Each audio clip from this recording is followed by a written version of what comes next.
All right, everyone, we are back with our PAX 2019 coverage, and I am here with Todd Rowland of AEG at PAX Unplugged. How's the con going, man? It has been fantastic. And what has been the hotness? I mean, obviously, right behind us, we got Lost Atlantis. This seems like a really cool game, and it's coming 2020, is that right? It is. It's coming to Kickstarter in March of 2020. And the theme, I mean, Lost Atlantis, we're talking about submerging, and am I getting that this is a submarine game? Is it exploration? Is it combat? What is it? So it is an exploration game. It's sort of an open-ended exploration game. So as you can see, there is a board that comes with it. However, you don't need the board to play. It's very open-ended. You just play on the table. You have little submarines that can move around freely. They have a measuring stick that they use to determine how far they can go.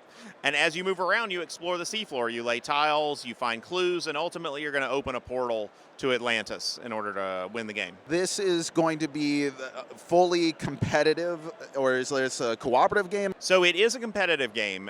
You score points by defeating sea monsters, by finding clues to the portal, and to ultimately to finding the pyramids that lead you to the portal. So you do want to score the most points by the end to win. So it is not a cooperative game, but there isn't any direct like head-to-head PvP or anything. You're not shooting torpedoes at each other. You need to save those for the big giant monsters that live at the bottom of the ocean. Now, I know that you have a ton of games that are super popular here, but I see another unreleased game, or expansion, I should say, for Tiny Town's Fortune. What has been the response to that so far? So the Tiny Town's Fortune table has been packed the whole weekend. Peter McPherson, the designer, has been doing the demos for us.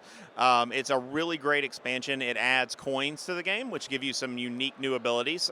You can collect the coins with some buildings, spend them to do different things, maybe rearrange your town you're working on, which is hugely important in that game.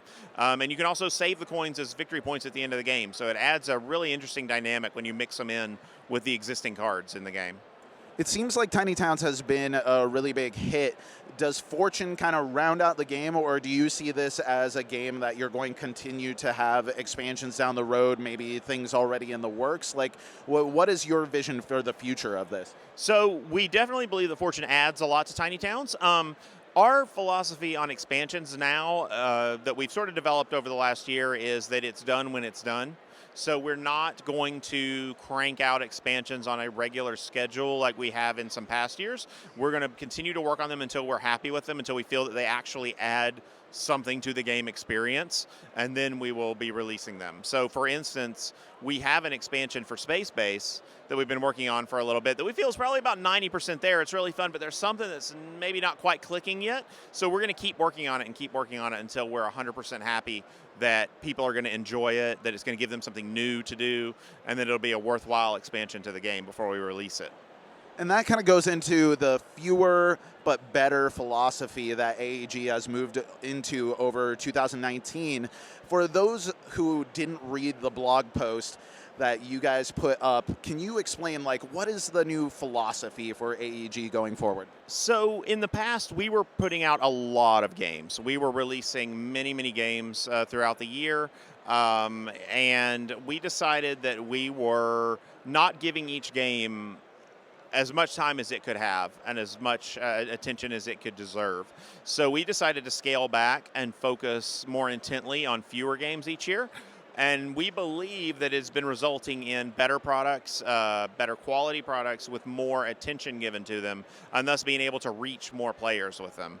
And that's ultimately our goal, is we want to be able to reach as many people as possible. And some of that comes from not putting out too many things, because you create a signal to noise ratio, and now we can keep that lower and really get behind the products that we're putting out and make sure they're more fun and that they're a more unique experience in each game that we put out.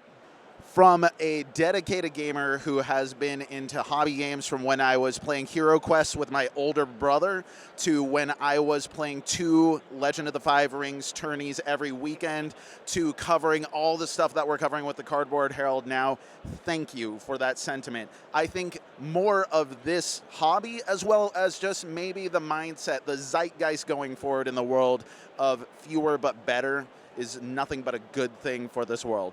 Well, we'll see. You know, it's something we believe in, and we would never, of course, fault any of our competitors for the way they want to do their business, but this is something that we personally really believe in, and we're going to be sticking to it. Well, speaking of fewer but better, are there any other games that you are really hotly pushing here, things that are either freshly out or are going to be on the horizon in 2020 that you want to make sure the audience knows about? Yeah, definitely. There's one that we've started previewing this weekend called Inner Compass. It's from the designers of Flamme Rouge, and it is a game about experiencing emotions and building memories, which is a very interesting and different theme for us. You know, we come out of a world of samurai and dragons and orcs and everything like that, and we've really created a lot of new concepts and games. And this one is really interesting.